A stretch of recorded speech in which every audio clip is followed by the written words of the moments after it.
How's it going, everyone? I'm your girl, Gabrielle, and you're watching Influenced. I am so happy that you're here. What can you expect to see? Well, this series will highlight some of the most impactful influencers on Instagram, where they will talk about their journey, share their story, and give advice on starting a personal brand from the ground up. I cannot wait to have candid conversation with strong, powerful women regarding the ins and the outs and the ups and the downs of this new but explosive industry. It seems that everyone wants to be an influencer today, and that can sometimes make it hard to stand out.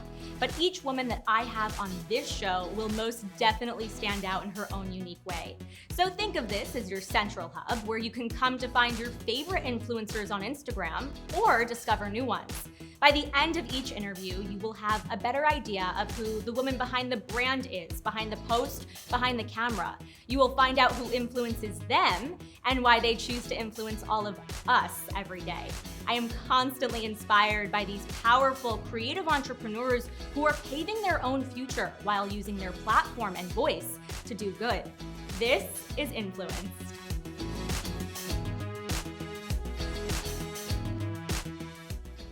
I am thrilled to be joined by celebrity private chef Brooke Baevsky, aka Chef Bae. Chef Bae, welcome. Thank you. Thank you for having me.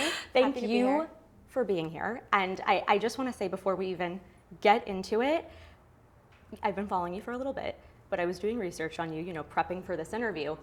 I don't know how you have enough time in the day to do what you do. I went a year without a social life, but we're getting back to balance. It's so impressive, and I just want to thank you for carving out like a little sliver of your day and making this a priority. It means a lot. It really does. I'm so excited to be here. This is so fun. Thank you for having me. Oh my God, really. Of course. So much to talk about. I could not stop writing these questions. I was like, I want to ask you this and this and this. So I want to get right into it.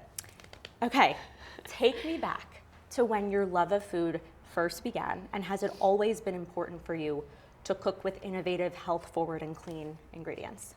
I have always been a foodie. I've always been obsessed with food. My earliest memory is standing on a little step stool, and as soon as I was old enough to reach the kitchen counter, I was helping my grandma knead and make pastries and cook for the holidays, and I've always loved it. My bubby was an amazing cook, so I get it from her. And I grew up in an allergy household. So my family, there's 5 of us. I'm one of 3 siblings. We have 11 allergies total, and they're all different. And this was, the 90s when things like almond milk and nutritional yeast weren't in stores. So I was really getting creative and very innovative with making food that my whole family could eat and experimenting in the kitchen to make food that people also just wanted to eat. So a gluten-free, dairy-free mac and cheese, making my own oat milk, and doing crazy experiential things in the kitchen to feed my family. I loved it. It was my creative outlet. Wow. I also love how you mentioned nutritional yeast. It is my favorite thing. People hear that word, they're like, what is this? You can put it on anything. It is so good. So you were making stuff like that and almond milk before that was even really I was ordering it from weird stores.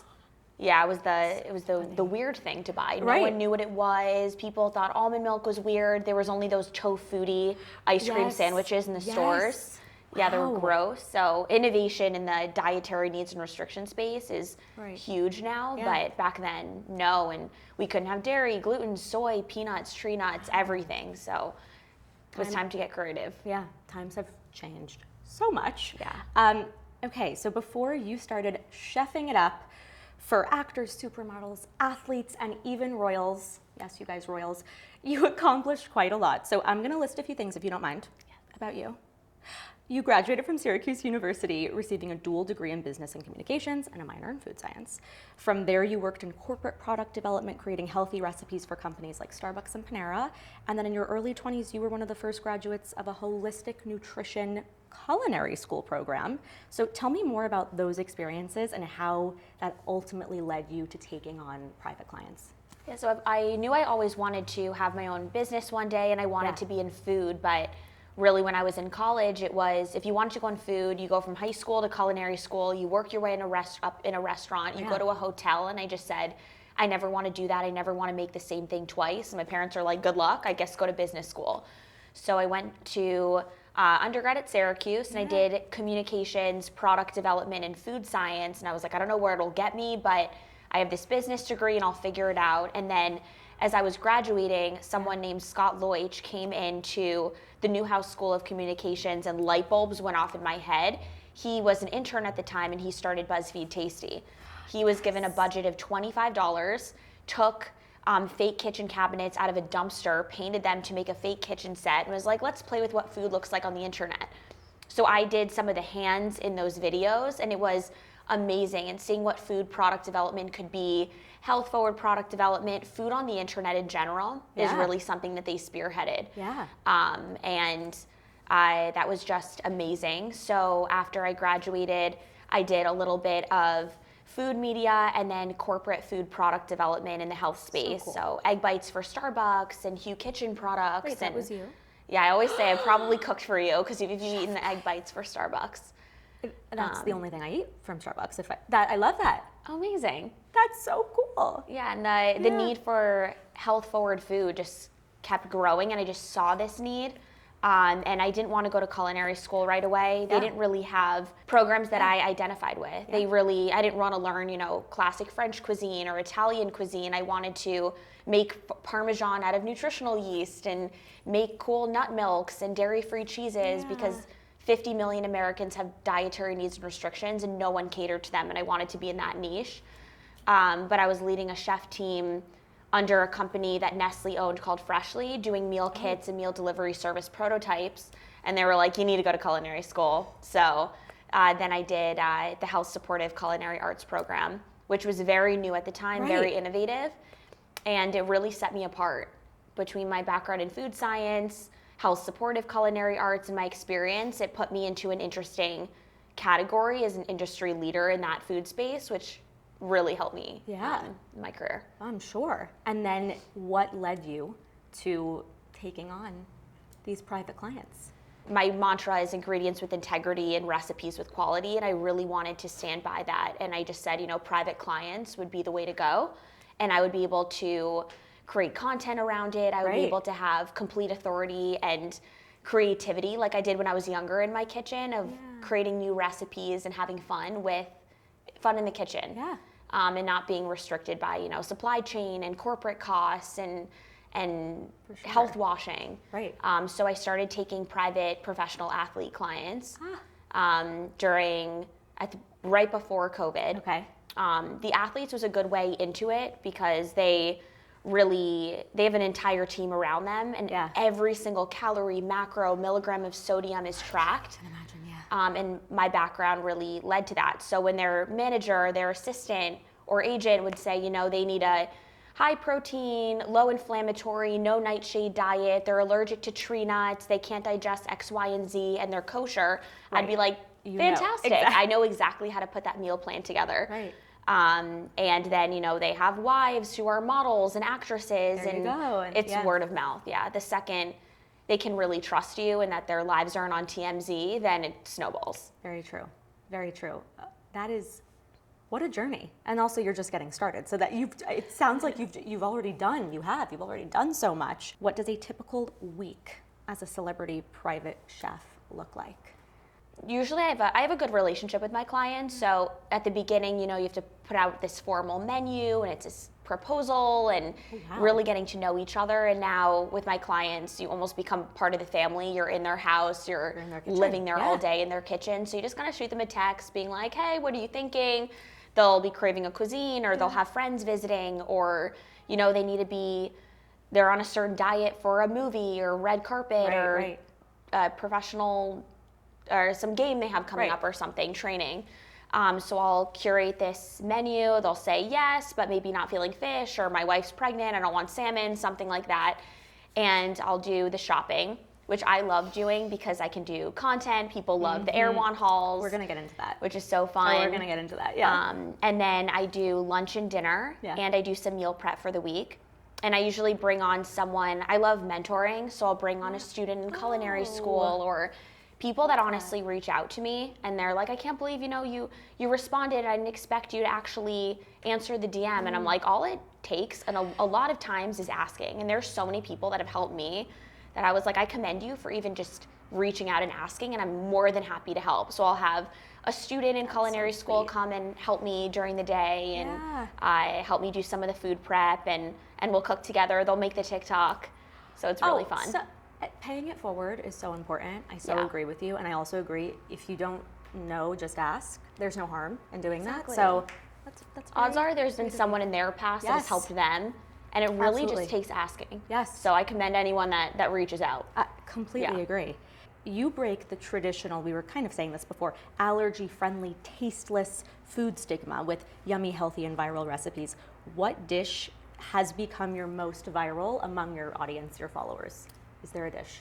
I would say my carrot cake. Yes. I got the first ever Airwan food collab. Everyone has only done smoothies, so that carrot cake got me that collab. Sold out, line around the door for 2 days in Beverly Hills. So I would say my carrot cake. It's grain-free, it's gluten-free, it's vegan, refined sugar-free, and I launched it in a jar that's actually shipping nationwide now for holiday with Monty's, the cashew cheese company. So that is my signature carrot cake for sure. I need to try it. I'm gonna get it. I need more jars. I need to get you some. Oh my God, you're so sweet. Okay, so now what dish is your most requested among your clients? And I know each client, like you said, has a different regimen, diet, but is there one that people universally enjoy? I'm known for very farm-to-table, health-forward Mediterranean cooking. Yes. So I love doing the meze dips and spreads. I call it my Bae ganoush. I get so much hate on social media because they're like, you don't know our culture, you don't know how to pronounce it. I'm like, it is a play on my name, it is a joke. I love doing. For those that don't know, baba ganoush, it's a play on that. Just in case anyone. Eggplant dip. It's exactly. Delicious. Very, very good. Love that, Bae ganoush. I do grain-free chicken schnitzels, and I do really good falafels and gluten-free pita breads, and really good desserts, but that's typically what my clients love. But I've made it so much now that everyone's like, how do you cook all this food and just not eat it all the time? I'm like, after you cook it 200 times, you're sick of it. It's great, but you're like, I can't anymore. Oh my God, that sounds so good. Since your clients usually want the highest quality of ingredients out there, I read that you once had a caviar and truffle concierge for one of your clients that would be delivered on a moped whenever you needed them. So I would like to know, one, more about that, and two, what other extravagant requests for dishes have you been asked to make or prepare? Oh, that's funny. So when I moved to LA, I was doing private chefing in New York, and then chefs out here were like, you need a truffle concierge, you need a caviar concierge. And I was like, who are these people? And then I started cooking for a royal family in the Middle East, and I actually got emergency requests for caviar and all these crazy things, gold flakes last minute, and they need to impress their guests and they need X, Y, and Z. And there's literally this guy who rides his little bike up the hills of Beverly Hills, charging an insane amount for emergency truffles of Monaco. I shout him out and everything.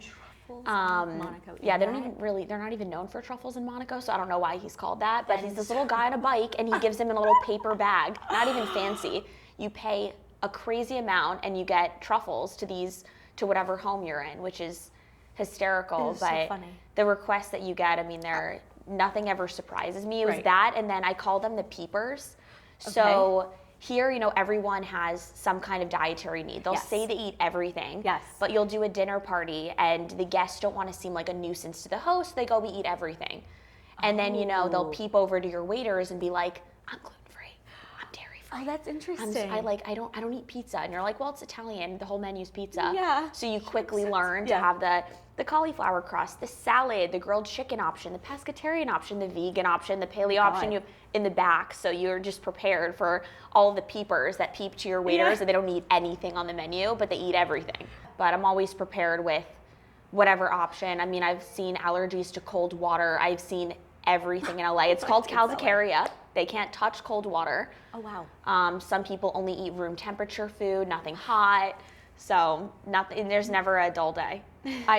I'm sure. I'm learning so much today.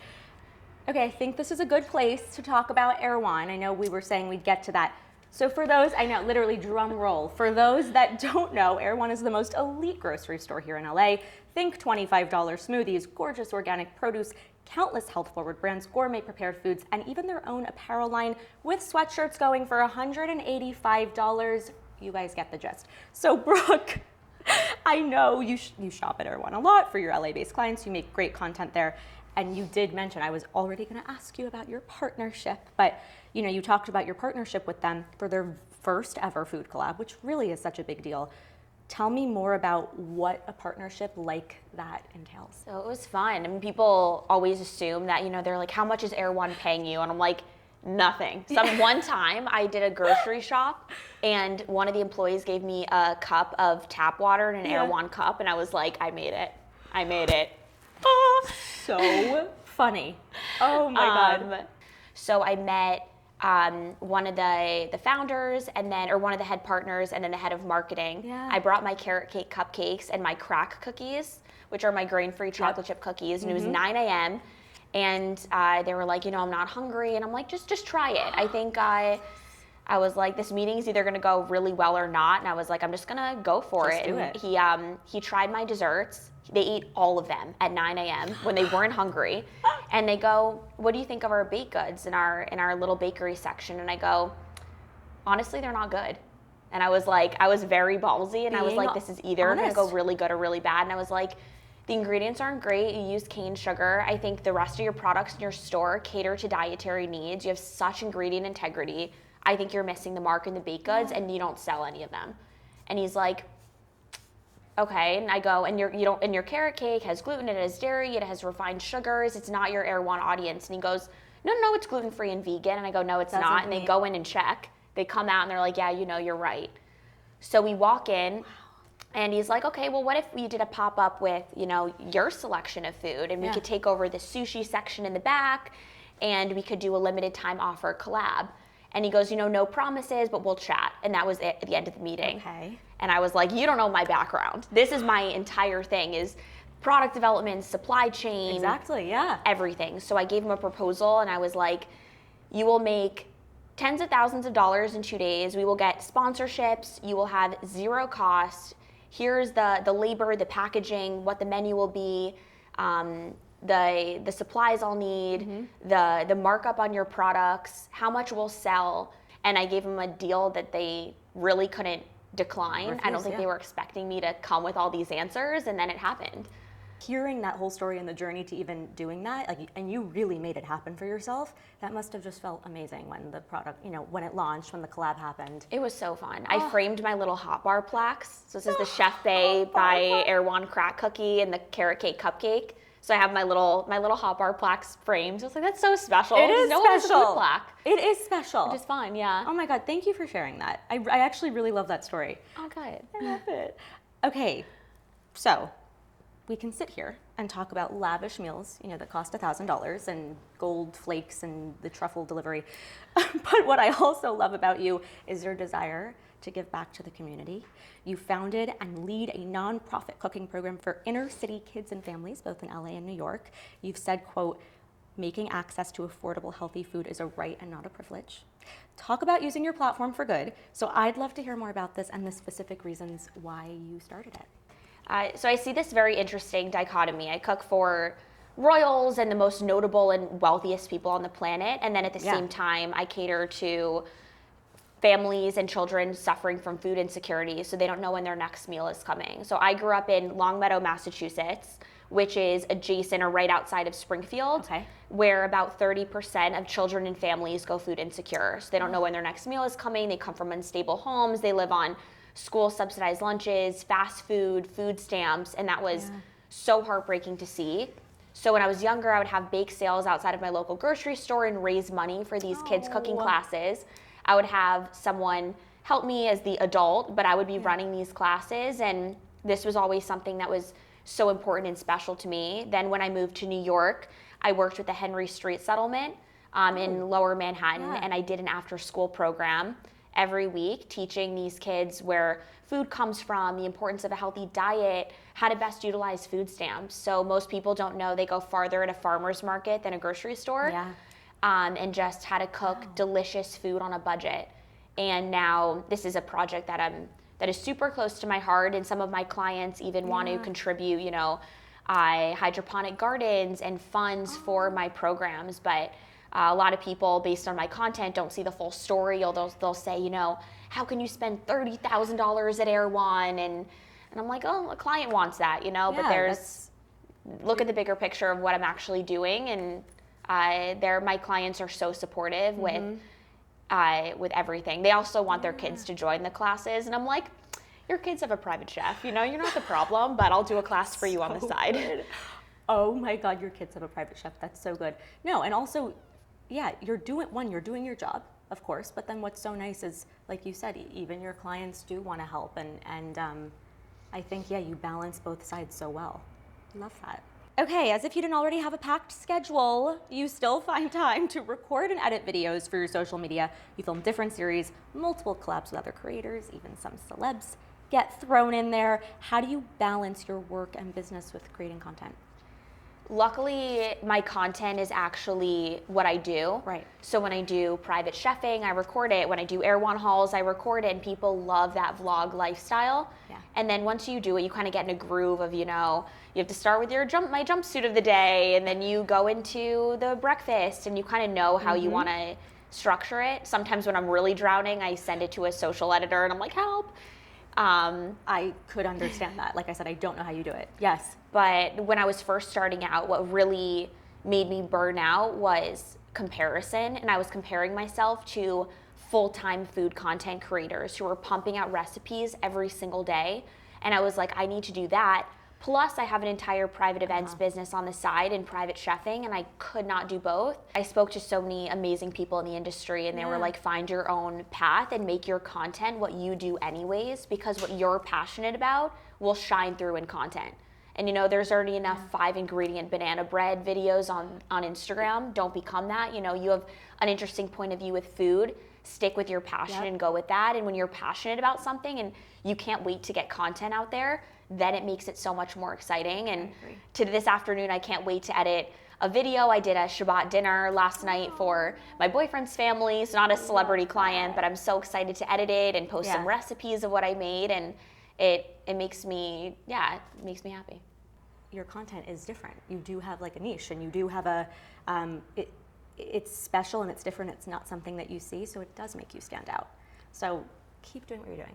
I make a fool of myself while doing it, honestly. People want relatable things, and I'm climbing on the counter of Airwan, making a funny video. People don't even flinch, by the way. They're like, oh, it's Chef Bae. Like, they don't even look the other way. Yeah. If you're having fun, it shines through. I agree, completely. Okay, have your celeb clients been supportive of you sharing your cooking and their meals on social media? There's been a really interesting flip, actually, in terms of private chefing and social media. So in the past, if you cooked for a celebrity client, you would sign an NDA. Right. And now it's honestly flipped. Now I have clients that are like, I want to be in your TikTok and your content. Can you come and chef for us? And let's film together. So it's been this really interesting flip. And everyone I've worked with, I've been so lucky. They've been amazing. And everyone is so smart and so humble. You almost forget who these people are. I mean, I'll cook for a princess, and she's just like, oh my gosh, I love your pants, where are they from? Or I love this, like, let's cook it together. And I'm like, you have a team of 11 chefs in your home country, and I'm like, I'm honored. So everyone's just so wonderful, and it's that same mentality of, you can tell people have just helped them in their life, and they're always willing to lend a hand, or, you know, can I be a recipe in a cookbook one day? Or my kids want to cook with you, and everyone's wonderful. So recently I cooked for Mindy Kaling. She's amazing. She went to Dartmouth, and she's so chill and down to earth, and I learned so much from all of my clients too. And you know, people will always talk about them. When you're someone big in the media, it's crazy. People will say the meanest things, and they just kind of live their life. They ignore it, or they laugh at people that spend hours trolling them in their private time, trolling them on social media or something. And I learn a lot from them. And it's just so fun to hang with them. You become almost a member of the family when you're in their kitchen, and you know they're in their sweatpants, and they're just chilling, and they're running after their kids, and it's just everyday life. I always say they have their Finstas, their fake Instagrams, and they'll love, you know, poking fun and creating beef in my comments, and they'll be like, it'll be the client themselves and their fake Instagram, and they'll be like, I can't believe that you went into this person's house and filmed. That's such an invasion of privacy. And I'm like, And it's them. I'm like, it is literally them. And everyone comments like, I can't believe it's such an invasion of privacy, such an invasion of privacy. And I'm like, you really? You had to do that? And they're like, it's funny. Or they'll start these rumors like, I know that's Leonardo DiCaprio's cutting board. And I'm like, it's not. It's not. It's you not. know who Yeah, it is. yeah. That's so funny. I love how they have fun with it. They're so funny. So all those comments, they're Good to know. usually they're actually the clients and not trolls. So Okay, good to know. You guys look out for those. The jumpsuit. You are not in a jumpsuit today, but I love what I mean, this is great too. But it has become the signature Chef Bae look, the jumpsuit. Did that happen naturally, or is it genuinely like comfortable to cook in? Why? How did that happen? I love You rock blending. Thank you. I love blending fun fashion and chefing. I think the white chef coat, it's so unapproachable. It's not cute. Yeah, you know, the that's true. black pants, the white chef coat, and the Crocs. It's so ugly. And I always like having, fun nails and a fun jumpsuit just became my look because I got good reactions from it. People were like, oh, cute outfit. And it's still professional. And then you also don't have to think about matching top and bottom. You just throw on a jumpsuit. So true. And then it became my look. But I wear clothing and they're like, I don't recognize you without clothing. And I'll be in context because I'll be in Airwan. And they're like, wow, no jumpsuit today. But I still love my jumpsuit. I have a jumpsuit closet. I barely have any other clothes. I've seen that video. Yeah, so I have 75 jumpsuits in rainbow order, and then I select my jumpsuit of the day. It's easy, like a probably cartoon. Easy to get dressed. Yeah, exactly. Yeah. Just do some fun shoes, and I'm Great. doing a line of jumpsuits that launched in a couple of months, which will be so fun. I'm doing exciting. a denim one and this black one. They fit so well. The quality is amazing, and they have it's like a mid-rise denim with a cute top. They're so cute. I'm very excited because people ask me for a cookbook and they ask me for jumpsuits, and Ellie's jumpsuits are coming soon. Promise. Amazing. You guys keep an eye out. I would like one. That's Yay. Oh my God, I'm gonna the carrot cake, the jumpsuit, I'm getting everything. How have you been growing your following and expanding your Chef Bae brand? Because you've been doing it. It's been growing quickly. I think sticking to what you're passionate about, as cheesy as that is, just not comparing. There's so many people in this space that can easily become saturated, but find your niche and what you're passionate about and continue doing it. Don't be afraid to mess up, or I mess up food, I mess up recipes, I say dumb things on social media, and then I've done reels and then lose 1 billion followers, and you're like, oh shoot, I thought that was funny, and you learn from it. You become more comfortable, and the biggest investment of your time is social media. And people are like, it's so much time, you don't directly get paid from it, but building your brand makes you more valuable for every single other opportunity. And say yes to everything. When I moved out here, I did dinners at cost. I did $80 a person dinners, 5 courses, open bar, and I posted on Eventbrite. And I was like, just tag me. Because I was like, the biggest thing is building your network, just word of mouth with clients, with everything. And it wouldn't be Mindy Kaling and Adam Sandler coming to these dinners, but it would be their daughter's best friend or their manager or somebody. And then word spreads. So just say yes, put yourself out there. So true. When someone invites you to an event, you never regret just saying yes to something. It's always a lesson learned or something, and that really helps you grow. You want to be on the top of someone's mind for something. So true. I always say that as well. Say yes. Say yes to every opportunity, of course, if you can, because you're right, you never know who you're going to meet. I agree. What is your biggest piece of advice to young women looking to start creating their own content? How do you set yourself apart from others? Don't set yourself into a box. People always are, they even graduate college and they're like, I need to know what I want to do with my life. I didn't even know until senior year when BuzzFeed Tasty was starting that I was even going to do Food World. I was like, I'm creative. I never want to do the same thing twice, but I don't want to work in a restaurant. I thought I was going to go into fashion. Yeah. And really follow all of your passions and interests, because you never know how they'll align. I was interested in communications and marketing and product development and food and social media. And I did a Snapchat course in college. And I was like, how is all of this going to connect? My parents were so confused. They still are. They're like, what are you doing? They're kind of getting it now, but I'm sure that, I'm sure they are. Follow all of your interests and just don't be afraid of just starting something new. You know, think outside the box of what anyone else is doing. It's good to look for inspiration, but always try something. You'll never regret trying something or going for it, and messing up is part of it. Part of it. Honestly, I burned food last night. I'm putting that on my social media. The oven was way too hot and my entire hollow became black. So, you know, in all aspects, you mess up, you learn, it's fine. Yes, keeping it real. Yeah. That's so important. Yeah. It's great advice. Who do you hope to influence every day?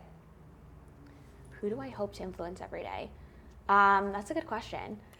I hope to influence people that want to eat healthy and live a better lifestyle, that one, don't know how to do it, think they don't know how to cook, think it's hopeless because they have a million allergies and dietary needs, or think they can't eat healthy because they have a very limited budget.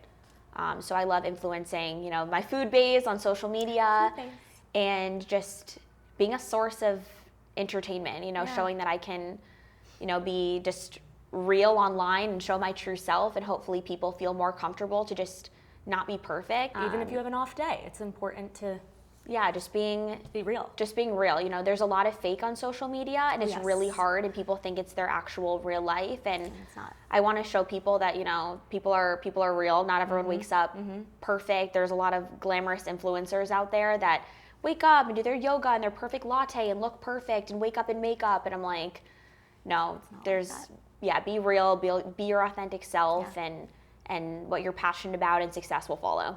Yeah. Oh, that's great. So well said. Who influences you? One, food base all the time. Everyone, I mean, I get so much support, but I'll get so many messages. You know, I'm working on a book. I wrote a book. Do you want to support? And here's the link to order. And then it's amazing. It's something that I would never read, and I love supporting all of my followers that are doing such amazing things and are so inspirational to me. I mean, everyone in LA is always just hustling. I mean, as you are, you're doing amazing things, and everyone wears a million hats, and it works so hard.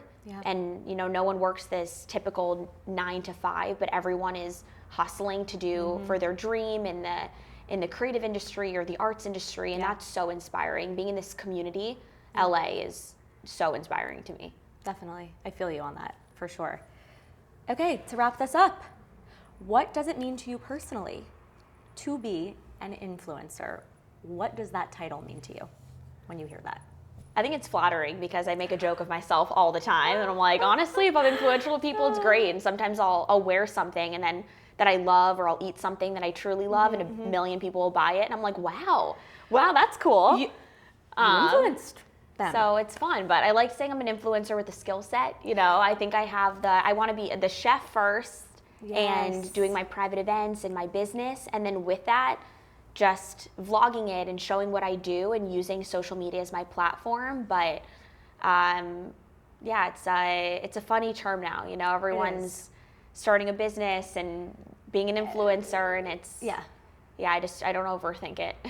I hope to always make a good impression and influence with products and things that I truly love. You know, I'm given some opportunities with unhealthy companies and sugar-filled fast food restaurants, and I'm like, you have a responsibility with more people that you influence, you know? Absolutely. Yeah. And you are doing it so well, by the way. You really are. You really are. You know, like I said, you're growing this following, and you're doing it in a way where it's different. It is different, and I think you're also teaching people who want to start maybe eating a little bit better and living a healthier lifestyle, and you're making it fun and not tasteless. That is for sure. Thank you. So thank you for being here. Thank you for having me. This was so fun. Oh my God, I had the best time. You can all find Chef Bae on IG and TikTok at Chef Bae, and then YouTube at It's Chef Bae, and your website is itschefbae.com. There's tons of recipes on there too. Oh my God, yes. We'll put all of that below, and you guys, if you haven't already done so, you gotta check this incredible person out. Like, seriously, your content is so much fun, and yeah, you're never gonna get bored. That's another thing I wanted to say. Yeah, it's not boring. And thank you all so much for tuning in to another episode of Influenced. Be sure to like and share this video, and also subscribe, of course, and make sure you comment and tag your favorite influencers down below. If you want to see them as a guest on the show, you can follow along at influenced.theseries, where, you know, you guys know where we are, IG, TikTok, YouTube. We are also now going to be on podcasting platforms. Yes, this is a video series, but, you know, just in case you guys want the option to listen on a walk or in your car. And thank you all for watching. This was so much fun. Thank you. Thank you. I'm your host, Gabrielle Valenson, and I'll see you guys later. That's a wrap. Yay. That's a wrap.